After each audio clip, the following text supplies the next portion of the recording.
Salut à tous. Avec Roland Courbis, on a appris, c'était hier lundi, donc le lundi 12 en gros, que Roland Courbis est décédé, donc hier lundi à l'âge de 72 ans. Donc toutes nos condoléances à sa famille, à ses proches, on pense fort bien sûr à toute sa famille, donc un ancien entraîneur, ancien consultant, vraiment lui il vivait pour le football, le Roland Courbis, il fait la une du journal Équipe aujourd'hui, donc une passion sans limite bien sûr pour Roland Courbis et par exemple beaucoup de messages, mais juste j'en ai sélectionné deux. Tout d'abord Zinedine Zidane les gars, qui était grand ami bien sûr avec Courbis. Donc je viens d'apprendre la disparition de Roland.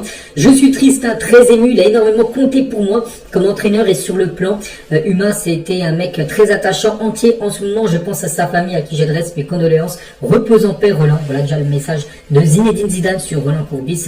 Et aussi Didier Deschamps les gars qui rend hommage également à Courbis. Avec la disparition de Roland Courbis, le football français perd une personnalité attachante, chaleureuse, au caractère bien affirmé. Un fin connaisseur du football et des arcanes, mais aussi du jeu. Roland a diriger les meilleurs clubs français, je pense notamment à Bordeaux, Marseille, Lens ou même Montpellier. C'est un vrai passionné bien sûr de foot et cette passion, il avait choisi de la transmettre ces dernières années derrière un micro avec un sens de la formule bien à lui, à sa famille, à ses proches. J'adresse mes sincères condoléances. Donc voilà, juste deux messages par exemple de Deschamps, Zidane, mais il y en a plein d'autres. Là on peut parler pendant au moins une heure de messages bien sûr, d'hommages. Voilà, mais voilà, c'est terrible ce qui s'est passé les gars.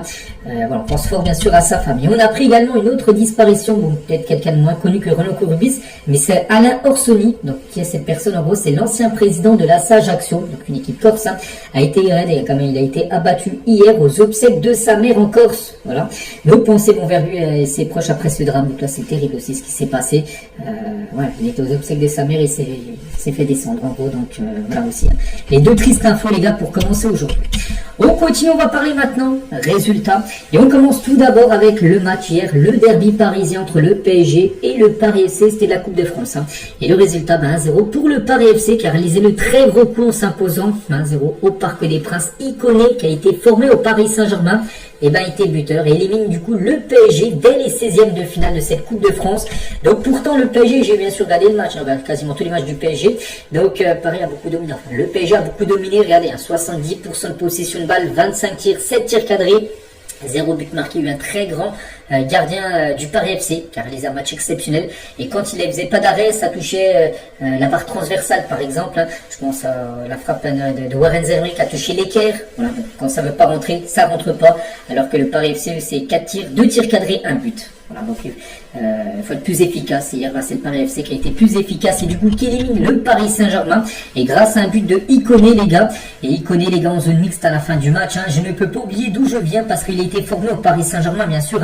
Ils m'ont tout donné, tout appris. Je serai reconnaissant jusqu'à la fin de ma vie au PSG. Bien sûr que je ne vais jamais célébrer ici. Donc c'est pour ça que quand il a marqué très bien pour son équipe, mais il n'a pas fait une célébration de fou les gars, voilà, parce que par respect bien sûr par rapport à son club formateur. Et du coup le PSG, c'est comme ça qui est surprise, a été éliminé de la Coupe de France les gars. Il n'y aura pas de comme la saison dernière, parce que l'année dernière Paris avait tout gagné, avec bien sûr la Coupe de France tout ça. Donc là ils pourront pas faire aussi bien que l'année dernière parce que déjà la Coupe de France c'est fini. Mais bon, Paris on sait que c'est une équipe qui a souvent gagné la Coupe de France. Bon, la 16e de finale, mais par exemple, il a gagné 2 dernières éditions. Ils ont échoué aussi 2 fois en 8e de finale, 2 coups sur coup. Je crois une fois contre Nice au tir au but et une fois contre Marseille. Voilà, soit ils se font sortir tôt dans la compète, soit en 8e, soit en 16e, ou soit ils gagnent le titre. Voilà, le PSG qui va laisser un petit peu un trophée à un autre club français. On sait que Paris prend beaucoup de trophées sur le sol français. Donc là, ça sera une autre équipe que le PSG qui remportera bien sûr cette Coupe de France. Et pour la première fois sous Luis Enrique, le PSG ne gagnera pas un trophée national parce que depuis qu'il est arrivé au Paris Saint-Germain, Luis Enrique a tout remporté les trophées possibles en France, que ce soit la Coupe de France, Trophée des Champions, Ligue 1, il a tout raflé. Là, il n'y aura pas de Coupe de France. Donc la Coupe de France 2026 ne sera pas gagnée bien sûr par le PSG. Et Luis Enrique, après l'élimination de son équipe, il a dit: le résultat est bizarre, c'est comme ça, le football, c'est parfois injuste. Ce que j'ai vu, c'est que je veux voir de mon équipe. Je suis très content de mon équipe ce soir. Vous savez, ils ont réalisé un bon match. Je vais montrer les statistiques, les gars. C'est les stats à peu près de chaque match du PSG, avec une grosse possession, avec des tirs, 25 tirs, 7 tirs cadrés, tout ça. Mais voilà, ils n'ont pas été assez efficaces et du coup ils se sont fait punir à l'équipe parisienne. Gonzalo Ramos, lui aussi, qui est un sauveur du PSG il y a quelques jours face à Marseille. Hier, il a été titulaire, il n'a pas réussi à marquer, donc lui détruit le Paris FC. Après la défaite du PSG, a dit seulement une équipe a voulu jouer, donc le PSG. L'arbitre a laissé faire, c'est le plus grave parce que oui, le Paris FC en fin de match, quand ils ont marqué à 74e. Ils ont essayé de gratter maximum de temps. Ils inventaient des blessures où les joueurs n'étaient même pas blessés. Quand ils tiraient un corner ou peu importe un 6 mètres, ça prenait à peu près 30 secondes. Après, voilà, normal, ils allaient réaliser un gros coup. Beaucoup de clubs auraient fait la même chose, bien sûr. Ils ont gagné beaucoup de temps, bien sûr. Et voilà, pour Gonzalo, ça passe pas. Donc l'autre équipe, je ne sais pas ce qu'elle est venue faire. Donc là, il parle du Paris FC. Bravo à eux pour la qualif, mais ils ne sont pas venus pour jouer au football hier. Ils ont fait de l'anti-jeu dès la première minute et l'arbitre ne faisait que regarder. Ça ne devrait pas se produire. Les arbitres sont là pour faire appliquer les règles et pour ne pas laisser que ce type de match ait lieu. Voilà, Gonzalo Ramos très déçu bien sûr. Voilà, par rapport à cette élimination.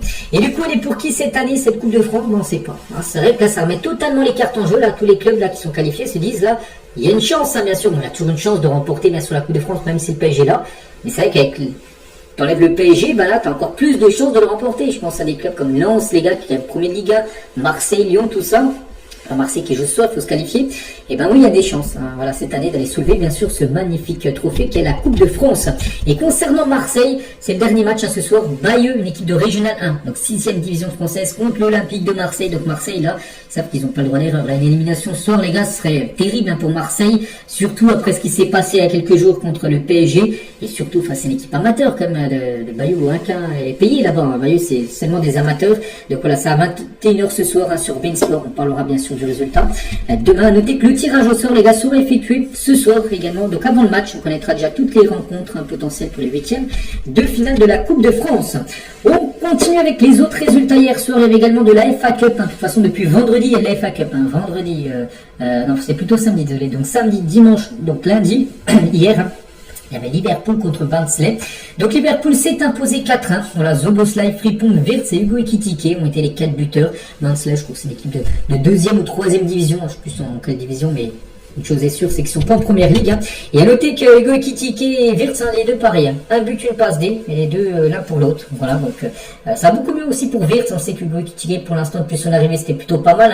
Son rendement, ses statistiques, mais Wirtz, depuis, on va dire, un mois, il s'est réveillé. Et il marque quasiment, enfin, il est décisif quasiment à chaque rencontre, là, sur les 4-5 derniers matchs. Et ça, bien sûr, c'est beaucoup mieux que ce qu'il a pu montrer en début de saison, bien sûr, le joueur allemand. Donc, pratiquement tous les gros sont passés par Manchester United, qui s'est fait éliminer face à Brighton. Et Palace, Palace qui a perdu contre une D6, une équipe de Régional 1 par exemple niveau français. Palace a été quand même l'équipe qui a gagné la dernière FA Cup. Sinon pratiquement toutes les grosses équipes, on va dire, de PL sont passées pour le tour suivant. On bascule sur un autre pays. Donc là c'était en Italie du championnat, Juventus Turin contre Cremonese. Et la Juve s'est imposée 5-0. Donc festival, on peut voir tous les buteurs. Hier j'en ai parlé quand on a fait le débrief de toutes les rencontres. Il dit que si la Juve s'imposait en plus avec un gros résultat, il pourra cocher la 3e place, mais son 3e actuellement. La Juventus Turin, derrière Inter et l'AC Milan 2e. Du côté de l'Arabie Saoudite, il y avait un très gros match hier. Al Hilal contre Al Nasser. Al Hilal 1er, Al Nasser 2e. Et Al Hilal s'est imposé 3-1 lors de ce match. Donc, on peut voir par exemple Ruben Neves a été buteur côté Al Hilal. Cristiano Ronaldo a été buteur côté Al Nasser. A noté qu'Al Nasser menait 1-0 dans le match. L'équipe de CR7, ils ont perdu 3-1 parce qu'ils ont pris un rouge à la Kidi après rouge. A noté que c'était François Le Texier, un arbitre français, qui a arbitré tout simplement ce match-là. Bon bref, voilà, donc très bonne opération bien sûr d'Al Hilal et Al Nasser, les gars, ça pue du tout. Mais pas, je répète, 10 premiers matchs de championnat, 10 victoires. 30 points sur 30 possibles, mais tu prends 3 points par match. Et depuis les gars, là ils sont à 14 matchs maintenant. Ils n'ont pas gagné le moindre match en 4 journées. Ils ont fait 3 défaites à nul. Ils ont pris 1 point sur 12 possibles. Voilà, donc du coup, Al Hilal, en plus, qui était déjà devant eux, reprend 3 nouveaux points de plus de surface à l'équipe d'Al Nasser. Ça plus du tout du côté de l'équipe d'Al Nasser de CR7. En tout cas, lui, il a été buteur. Je ne sais plus là combien, c'est 958 dans ces eaux-là, CR7. Mais bon, son équipe, c'est de nouveau incliné. À noter qu'Al Nasser n'a toujours pas, Ronaldo n'a toujours pas gagné moins de trophées depuis son arrivée en Arabie Saoudite. On continue, toujours dans ce championnat. Le programme aujourd'hui avec par exemple un gros club Al Ittihad, l'équipe de Benzema par exemple. Il se déplace tout à l'heure à 18h30 du côté de Damak. Du côté, du programme aussi du jour, ça joue aujourd'hui en Bundesliga. Il y a une journée en plein milieu de semaine. Voilà le programme. Stuttgart, Francfort par exemple, belle affiche, hein, Dortmund, Werder de Brême, Hambourg contre le Bayer Leverkusen. Voilà, le Bayern doit jouer certainement demain. Voilà, vu qu'ils jouent pas aujourd'hui, vu qu'ils ont joué dimanche, ils ont gagné 8-1, quand même le Bayern Munich. Je pense que ça sera demain, mercredi. Leur match, hein, et la Coupe de France, bien sûr, ce Bayeux-Marseille. À noter qu'il y a aussi la Coupe du Roi, par exemple, avec l'Atlético Madrid qui joue ce soir. Concernant le Real Madrid, ils joueront demain, on va beaucoup parler après.